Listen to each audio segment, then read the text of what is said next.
قال نوح رب إنهم عصوني واتبعوا من لم يزده ماله وولده إلا خسارا ومكروا مكرا كبارا وقالوا لا تذرن آلهتكم ولا تذرن ودا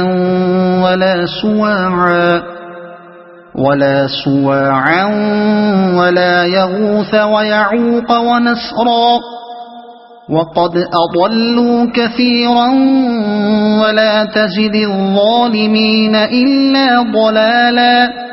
نوح نے کہا میرے رب انہوں نے میری بات رد کر دی اور ان رئیسوں کی پیروی کی جو مال اور اولاد پا کر اور زیادہ نامراد ہو گئے ہیں۔ ان لوگوں نے بڑا بھاری مکر کا جال پھیلا رکھا ہے۔ انہوں نے کہا ہرگز نہ چھوڑو اپنے معبودوں کو اور نہ چھوڑو ود اور سوا کو اور نہ یغوث اور یعوق اور نصر کو۔ انہوں نے بہت لوگوں کو گمراہ کیا ہے اور تو بھی ان ظالموں کو گمراہی کے سوا کسی چیز میں ترقی نہ دے۔ جال پھیلا رکھا ہے۔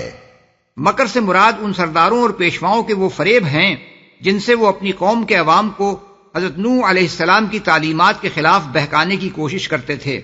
مثلا وہ کہتے تھے کہ نوح تمہیں جیسا ایک آدمی ہے، کیسے مان لیا جائے کہ اس پر خدا کی طرف سے وحی آئی ہے۔ الاعراف آیت 63 اور ہود آیت 27۔ نوح علیہ السلام کی پیروی تو ہمارے اراذل نے بے سوچے سمجھے قبول کر لی ہے۔ اگر اس کی بات میں کوئی وزن ہوتا تو قوم کے اکابر اس پر ایمان لاتے۔ ہود آیت نمبر 27۔ خدا کو اگر بھیجنا ہوتا تو کوئی فرشتہ بھیجتا۔ المومنون 24۔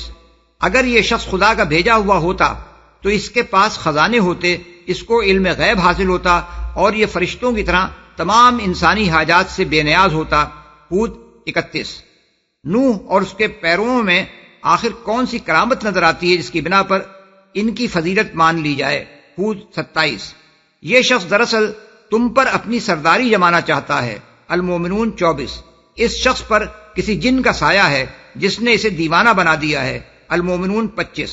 قریب قریب یہی باتیں تھیں جن سے قریش کے سردار نبی صلی اللہ علیہ وسلم کے خلاف لوگوں کو بہکایا کرتے تھے۔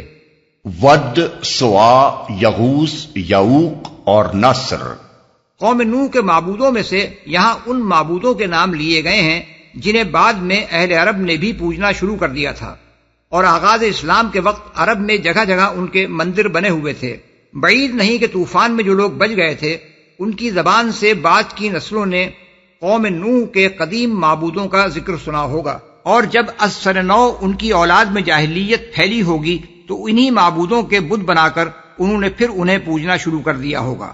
ود قبیلہ قضاء کی شاخ بنی کلب بن وبرہ کا معبود تھا، جس کا استحان انہوں نے دومت الجندل میں بنا رکھا تھا۔ عرب کے قدیم کتبات میں اس کا نام ودم ابم یعنی ود باپو لکھا ہوا ملتا ہے۔ کلبی کا بیان ہے کہ اس کا بت ایک نہایت عظیم الجثہ مرد کی شکل کا بنا ہوا تھا۔ قریش کے لوگ بھی اس کو معبود مانتے تھے اور اس کا نام ان کے وہاں ود تھا۔ اسی کے نام پر تاریخ میں ایک شخص کا نام عبد ود ملتا ہے۔ سوا قبیلے حذیل کی دیوی تھی اور اس کا بت عورت کی شکل کا بنایا ہوا تھا۔ یمبو کے قریب روحات کے مقام پر اس کا مندر واقع تھا۔ یغوث قبیلہ طے کی شاخ، انعم اور قبیلہ مزہج کی بعض شاخوں کا معبود تھا۔ مزہج والوں نے یمن اور حجاز کے درمیان جرش کے مقام پر اس کا بت نصب کر رکھا تھا جس کی شکل شیر کی تھی۔ قریش کے لوگوں میں بھی بعض کا نام عبد یغوث ملتا ہے۔ یعوق یمن کے علاقے ہمدان میں قبیلہ ہمدان کی شاخ خیوان کا معبود تھا اور اس کا بت گھوڑے کی شکل کا تھا۔ نصر حمیر کی علاقے میں قبیلہ حمیر کی شاخ آل ذوالقلاع کا معبود تھا اور بلخا کے مقام پر اس کا بت نصب تھا جس کی شکل گدھ کی تھی۔ سبا کے قدیم کتبوں میں اس کا نام نسور لکھا ہوا ملتا ہے۔ اس کے مندر کو وہ لوگ بیت نسور اور اس کے پجاریوں کو اہل نسور کہتے تھے۔ قدیم مندروں کے جو آثار عرب اور اس کے متصل علاقوں میں پائے جاتے ہیں ان میں سے بہت سے مندروں کے دروازوں پر گدھ کی تصویر بنی ہوئی ہے۔ کسی چیز میں ترقی نہ دے۔ جیسا کہ ہم اس سورت کے دیباچے میں بیان کر چکے ہیں، حضرت نوح علیہ السلام کی یہ بد دعا کسی بے صبری کی بنا پر نہ تھی، بلکہ یہ اس وقت ان کی زبان سے نکلی تھی جب صدیوں تک تبلیغ کا حق ادا کرنے کے بعد وہ اپنی قوم سے پوری طرح مایوس ہو چکے تھے۔ ایسے ہی حالات میں حضرت موسیٰ نے بھی فرعون اور قوم فرعون کے حق میں یہ بد دعا کی تھی کہ پروردگار ان کے مال غارت کر دے اور ان کے دلوں پر ایسی مہر کر دے کہ ایمان نہ لائیں جب تک دردناک عذاب نہ دیکھ لیں۔ اور اللہ تعالیٰ نے اس کے جواب میں فرمایا تھا تمہاری دعا قبول کی گئی، سورہ یونس آیات 88 و 89۔ حضرت موسیٰ کی طرح حضرت نوح علیہ السلام کی یہ بد دعا بھی عین منشاء الہی کے مطابق تھی، چنانچہ سورہ ہود میں ارشاد ہوا ہے وَأُوحِيَ إِلَى نُوحٍ أَنَّهُ لَن يُؤْمِنَ مِن قَوْمِكَ إِلَّا مَن قَدْ آمَنَ فَلَا تَبْتَئِسْ بِمَا كَانُوا يَعْمَلُونَ۔ اور نوح پر وحی کی گئی کہ تیری قوم میں سے جو لوگ ایمان لا چکے ہیں ان کے سوا اب اور کوئی ایمان لانے والا نہیں ہے، اب ان کے کرتوتوں پر غم کھانا چھوڑ دے، سورہ ہود آیت 36۔ مما خطيئاتهم أغرقوا فأدخلوا نارا فلم يجدوا لهم من دون الله أنصارا۔ اپنی خطاؤں کی بنا پر ہی وہ غرق کیے گئے اور آگ میں جھونک دیے گئے، پھر انہوں نے اپنے لیے اللہ سے بچانے والا کوئی مددگار نہ پایا، آگ میں جھونک دیے گئے۔ یعنی غرق ہونے پر ان کا قصہ تمام نہیں ہو گیا، بلکہ مرنے کے بعد فوراً ہی ان کی روحیں آگ کے عذاب میں مبتلا کر دی گئیں۔ یہ بعین ہی وہی معاملہ ہے جو فرعون اور اس کی قوم کے ساتھ کیا گیا، جیسا کہ سورہ مومن آیات 45 اور 46 میں بیان کیا گیا ہے۔ یہ آیت بھی ان آیات میں سے ہے جن سے برزخ کا عذاب ثابت ہوتا ہے۔ کوئی مددگار نہ پایا، یعنی اپنے جن معبودوں کو وہ اپنا حامی و مددگار سمجھتے تھے ان میں سے کوئی بھی انہیں بچانے کے لیے نہ آیا۔ یہ گویا تنبیہ تھی اہل مکہ کے لیے کہ تم بھی اگر خدا کے عذاب میں مبتلا ہو گئے تو تمہارے یہ معبود جن پر تم بھروسہ کیے بیٹھے ہو تمہارے کسی کام نہ آئیں گے۔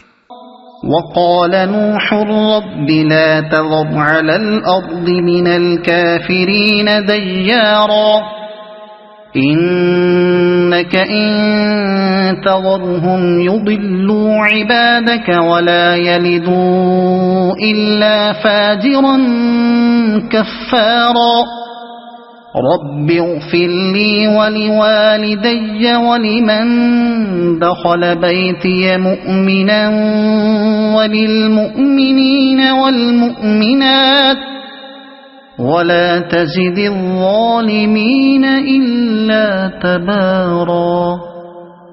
اور نوح نے کہا میرے رب ان کافروں میں سے کوئی زمین پر بسنے والا نہ چھوڑ، اگر تو نے ان کو چھوڑ دیا تو یہ تیرے بندوں کو گمراہ کریں گے، اور ان کی نسل سے جو بھی پیدا ہوگا بدکار اور سخت کافر ہی ہوگا۔ میرے رب مجھے اور میرے والدین کو اور ہر اس شخص کو جو میرے گھر میں مومن کی حیثیت سے داخل ہوا ہے اور سب مومن مردوں اور عورتوں کو معاف فرما دے، اور ظالموں کے لیے ہلاکت کے سوا کسی چیز میں اضافہ نہ کر۔